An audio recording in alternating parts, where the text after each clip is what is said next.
झूलेलाल जय झूलेलाल जय झूलेलाल।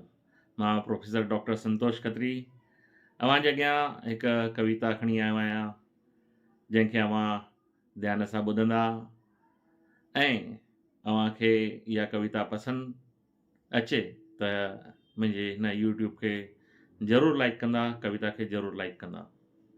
कविता जो नालो आहे हमेशह देरि कंदो आहियां। हमेशह देरि कंदो आहियां, ज़रूरी ॻाल्हि करणी हुजे, कयल क़स्मुनि खे निभाइणो हुजे, उनखे प्यार सां सॾु करिणो हुजे, उन सां वरी हाल ओरणो हुजे, हमेशह देरि कंदो आहियां मां। हमेशह देरि कंदो आहियां मां।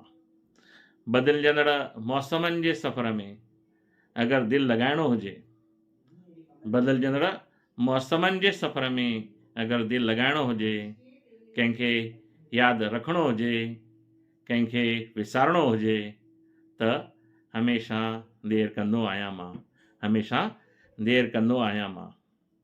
दोस्तनि यारनि खे मदद करणी हुजे, दोस्तनि यारनि खे मदद करणी हुजे, मिट माइटनि जे कारजनि ते वञिणो हुजे,